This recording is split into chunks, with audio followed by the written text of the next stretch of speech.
Hey guys, I just can't get enough of Bad JuJu in these builds, it is actually just so good. But in this video we are looking at the Warlock's Arc subclass for a Stormcaller build. And I'm going to be honest, it's not perfect, but it's the best I could come up with for now at least, and I hope you guys like this one. So if all you Warlock lovers out there want that super in 30 seconds or less, then make sure you Stormcall your way to that subscribe and launch that rating as high in the air as you can. But now let's start.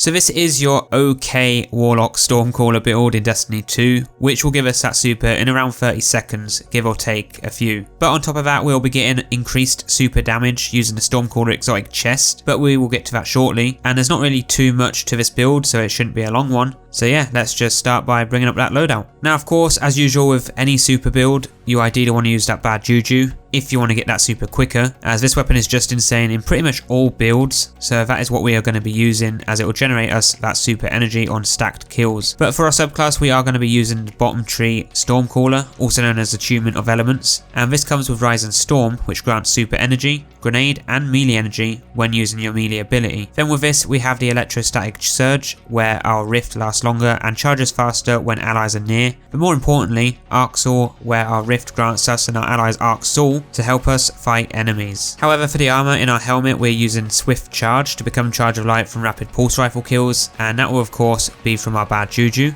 Then Hands On for that extra bonus super energy on those melee kills. For the gauntlets we're using Supercharge because we want to get those stacks up to 5 for our energy converter later, and Impact Induction to reduce our grenade cooldown with our melee. Now for the chest we are using a Stormdancer's Brace, the exotic, and you can get this from Zone on weekends or as a random world exotic drop. But with this, with each enemy you defeat with Storm Trance increases the damage you deal with it. It's not a terrible exotic, and it's definitely worth using when you are using a Stormcaller subclass, if you are focusing specifically on your super, and this will help us in all those situations with ad clearing, from those easy minor ads to majors, and then with all those kills stacked up it will help us deal more damage to bosses. For the mods though, we have Radiant Light specifically for the plus 20 strength to get our melee to help us generate more ability energy for our other abilities, so try and get your strength to 100, and alongside this we have some damage resistant mods as usual. Then for the legs we are using the energy converter as I mentioned earlier, so that when we throw a grenade with 5 stacks we'll get quite a bit of super energy back. And you'll do this right after using a super, then finish off the remaining energy with Bad JuJu. With this though, we are also running Absolution for reduced ability cooldowns on all pickup, which you'll pick up a fair amount if you're using a masterwork Bad JuJu. However, for the class, we have charged up for that final stack of Charge of Light, which will put us at 5 stacks total, which is really required to make the most out of that energy converter mod. Then I just went with Bomber and Distribution for more ability cooldowns, but you can also use the Volatile Conduction for even more super damage, but I kind of feel like it's not that great for this subclass, as we don't really get too much protection when casting our super, unlike a lot of other subclasses, so you'll most likely end up dying before you actually cast your super.